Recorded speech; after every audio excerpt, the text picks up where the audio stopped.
বিগত 16/5/2023 তারিখে জামালপুর থানায় অভিযোগ দায়ের করেন যে বিগত 14/5/23 তারিখে আমার স্ত্রী মোসাম্মদ পাখি বেগমকে বুলবুল, কালাম এবং রূপে জামালপুর মাজারের সামনে আমি চা বিক্রি করতেছিলাম।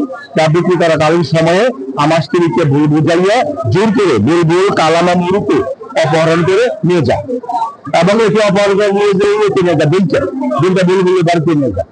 বুলবুলকে বাড়িতে নিয়ে ভিকটিমকে বুলবুলের বাড়ির ছাদের উপরে তুলে সারা রাত বুলবুল, কালাম এবং রূপে তাকে ট্রেনের জন্য দর্শন করে।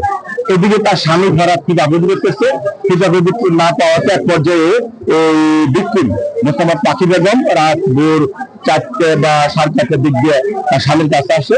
তার স্বামী তখন জিজ্ঞেস করে তুমি একটা কোথায় ছিল। তখন মোসাম্মদ পাখি বেগম জানাই যে আসামি বুলবুল, কালাম এবং রূপে আমাকে জোর করে অপহরণ করে নিয়ে বুলবুলের বাড়িতে নিয়ে আমাকে দর্শন করে। বসুন্ধরা ডায়াপেন্ট এখন আরো উন্নত। এই হট এয়ার থ্রো টপশিট দ্রুত শোষণ করে সোনামণিকে দেয় কোমল অনুভূতি।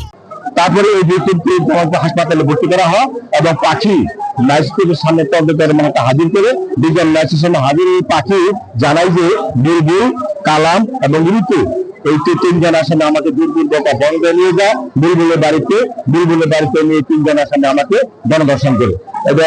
পাখি নারী ও শিশুর দমন আইনে 22 ধারা মোতাবেক দুজন ম্যাজিস্ট্রেটের সামনে জবানবন্দি প্রদান করে। তৎপরবর্তী সময়ে 31/12/2024 তারিখে তদন্তকারী কর্মকর্তা নারী ও শিশুর দমন আইনে 7 ধারা এবং 9-3 ধারা মোতাবেক বিজ্ঞ আদালতে পরিস্থিতি দাখিল করে করার পরে মামলা বিচারের জন্য বিজ্ঞ আদালত নিয়ে নেয়। বিজ্ঞ আদালত বিয়ানীনগর মোকদ্দমা 342 ধারা মোতাবেক আসামিকে জিজ্ঞেস করে। এই পর্যন্ত আসামির হাজিরি ছিল।